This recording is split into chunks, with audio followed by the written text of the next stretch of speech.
Yo, what's going on, everyone? This is Valoramous, and in today's DJ tutorial, we're going to discuss the memory cue button, which is that little red triangle at the top of your waveform on your tracks in Rekordbox DJ software. And I'm also going to show you how to set this not only within the software, but also manually on the DDJ-1000 and also the CDJ-3000s.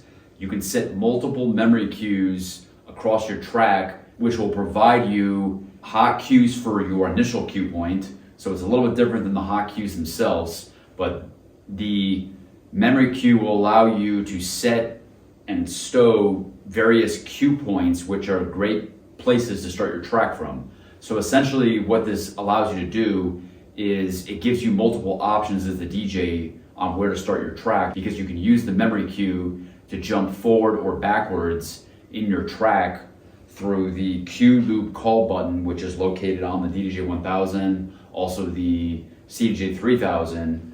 And if you're playing tracks at peak hour, you may want to start that track later in the track because you can only play so much of the track, maybe 30, 60, or 90 seconds. So what the memory cue does is it provides you multiple options from which to start your track.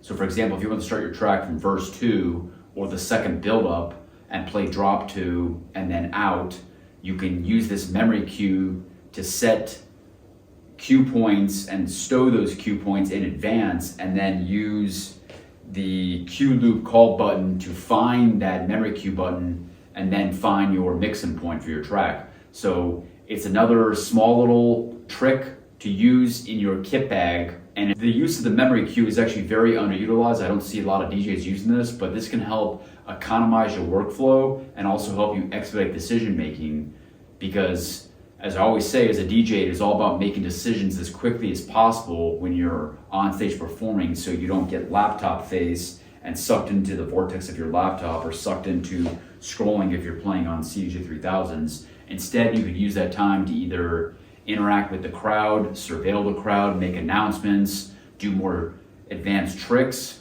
and this will help you become a more polished and high quality DJ, because you will not be fumbling around trying to find your mixing point. You're already going to have your mixing points stowed with these red triangle markers in your Rekordbox DJ software, and then you can simply use your cue loop call button to find your mixing point. Maybe it's farther into the track because it's at peak hour, you want to play less of that track. So without further ado, we're going to hop into Rekordbox DJ software, the DDJ-1000, and also the CDJ-3000s, and I'm going to show you how to set these memory cues and also how to delete the memory cues so you can help economize your workflow and expedite your decision-making process. Okay, so as I said in the intro, memory cues are useful parts to start your track from. So you can have several memory cues stowed in Rekordbox DJ software, and then that'll allow you to use the cue loop call button on your hardware, so on your CDJ-3000s or your DDJ-1000 or DDJ-1000,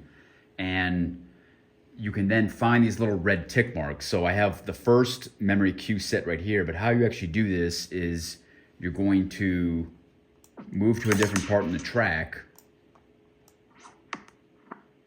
and then press the cue button and then press memory. And now you can see it. I've set 2 red memory cues, and the way to get to the memory cues is this little arrow tab right here. Go to memory cue, and now let's say I want to set another memory cue right here. You press cue and then press memory. It sets a third one. Now let's say I want to start actually when the vocal comes in. You can go here, press cue, and then press memory.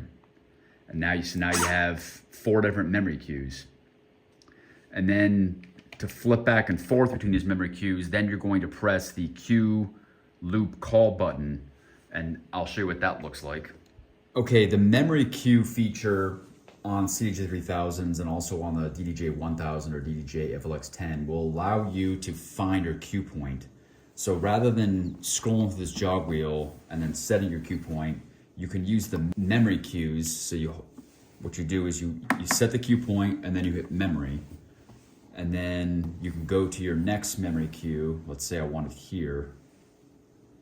Press cue and then hit memory. And you can see it's set this little like red tick mark, that little triangle right there. That's your next memory. And then, so let's say I want another one right here. Press Q again, and then memory. Hold down memory. Now you have 3 memory cue points. Now how do you go in between each memory cue? You simply press this Q loop button right here. So these 2 buttons right here. So forward and backward. And then if you want to delete one, you can go to one and then press delete. Go to the next one, press delete. So this will allow you to more easily find your cue point. So let's find the start of the vocals. The vocals start right here. Maybe I want to scratch this in. Memory. There we go. And now, and this is the start of a breakdown section, not vocals, but this is the start of the breakdown section. But you can start another memory cue point right here.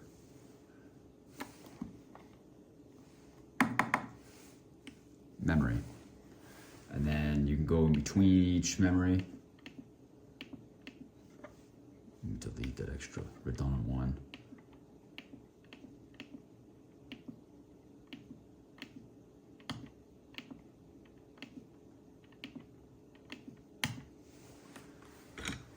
So what this does is it just allows you to recall these memory points, and then you can more easily find where you want to start playing the track. So it's effectively like setting cue points on your tracks in advance. That way you're not always trying to find where you're gonna start. Of course, you could use the red hot cue button, that's always gonna be where you're starting your track, but you may not always want to do that because you could be making decisions throughout the night where you're playing tracks shorter or longer. Like if it's peak hour, you may only be able to play these tracks for 30, 60, or at most 90 seconds.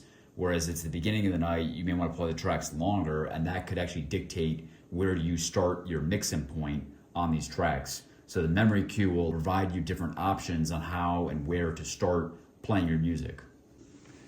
Okay, so now I'm going to show you how to set these memory cues on the DDJ-1000.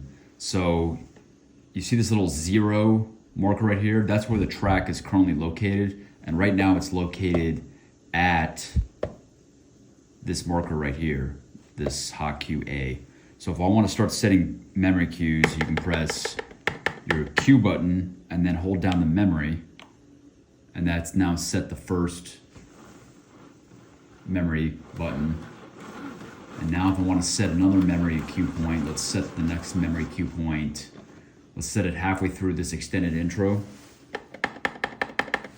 And now I can set another memory cue point, and you can see the red triangle being added right there.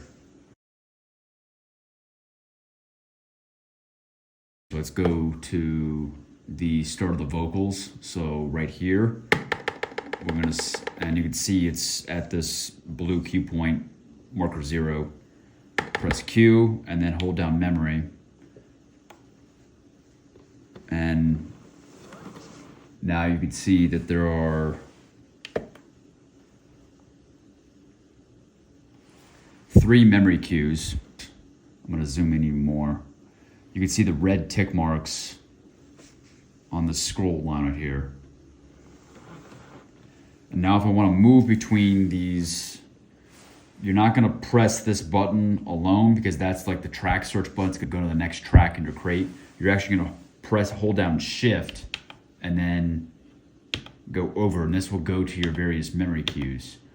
So now if I want to delete one, what you can do is you can press Shift and then press memory, and then it deletes it. So that's how you can not only set but also delete the memory cues. It's a little bit more complex than the CDJ-3000, but not much so. The difference is in order to economize space on the DDJ-1000, Pioneer DJ added the Shift button, which then gives many of these buttons 2 different functions. Whereas on the CDJ-3000, these buttons are separate. They're standalone. So we can, again, press Shift and go to these different memory cues. And then let's find the next, let's hit that memory cue again. Memory cue here. We're gonna hold down the memory cue. Actually, you gotta remember to press the cue button first, then memory cue. So what memory is doing is it is memorizing your cue buttons that you can then recall later. So now we can recall these cue buttons. So shift and then the cue. And now you found your cue buttons. And we'll set that hot cue again. And there you go. Now I'm gonna show you how to do this in Rekordbox. So in my opinion, where this is really powerful is if you want to have different memory cues set in the track, you can then find those memory points easy. It's a little different than the hot cue. The hot cue is going to tell you markers in the song, but you may not start your song from these markers. So the hot cues for me denote sections like the first beat of the intro, the first beat of the first verse, the first beat of the drop, 1 and 2, or the first beat of the outro. But I may not actually start my song there. So the memory cue can help you find these key points in the song. You can then go to that point quickly, and then you can set your cue point there. Or actually it'll set the cue point for you. So you click on the next memory cue and then your cue point's already set. So it's actually a much faster way to find your initial cue point to start your track. So this is another underutilized trick in your arsenal to help economize your workflow and expedite decisions as a DJ, because I always say it's about economizing your workflow and expediting decisions to free up more time for you as the DJ to do other more important things, more important tasks, more important engagement with the audience, more important surveillance of the audience, more important testing you can get on the microphone. There's a whole host of activities you should be doing as a DJ aside from staring at your laptop and trying to determine where you should start your track.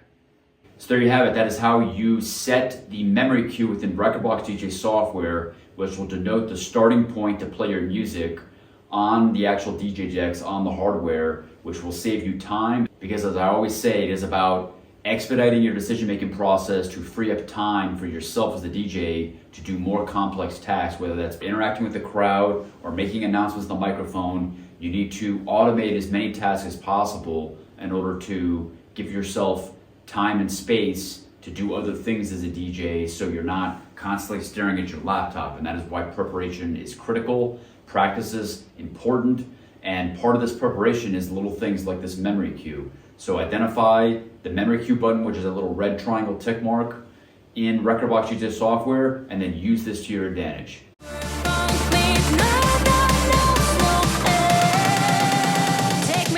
Take me down.